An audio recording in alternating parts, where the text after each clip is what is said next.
పెద్దపల్లి పట్టణంలోని పెద్దమ్మ దేవాలయంలో శిలాఫలకాన్ని ధ్వంసం చేశారు గుర్తు తెలియని వ్యక్తులు. నిన్న అర్ధరాత్రి ఆలయంలోకి చొరబడిన ఇద్దరు దుండగులు దాతల పేర్లు ఉన్న శిలాఫలకాన్ని పగలగొట్టారు. ఈ ఘటనను నిరసిస్తూ కమాన్ చౌరస్తా దగ్గర రాజీవ్ రహదారిపై ముదిరాజ్ కులస్తులు పెద్ద సంఖ్యలో రాస్తారోకో నిర్వహించారు. శిలాఫలకాన్ని ధ్వంసం చేసిన వ్యక్తులను అరెస్టు చేసి వారిపై చట్టపరమైన చర్యలు తీసుకోవాలని డిమాండ్ చేశారు. లేదంటే జిల్లా వ్యాప్తంగా పెద్ద ఎత్తున నిరసనలు చేపడతామని హెచ్చరించారు ముదిరాజ్ కుల సంఘం నాయకులు. 15 సంవత్సరాల నుండి పెద్దమ్మ గుడి పూజారిగా అమ్మవారికి పూజలు సేవలు చేస్తున్నాను.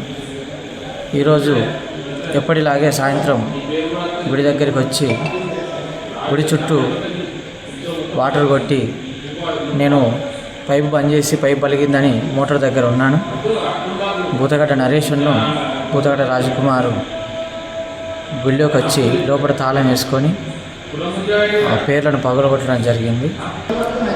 ఇక్కడ ఆ సమయంలో లోపల తాళం వేసుకోవడం వల్ల డోర్లు తీసినా కానీ రాలేదు. వద్దు అన్నా కానీ బూతగడ్డ సారయ్య పొలం డైరెక్టర్, బూతగడ్డ రాజులు బొజ్జ రాజయ్య ఆయన కూడా డైరెక్టరే.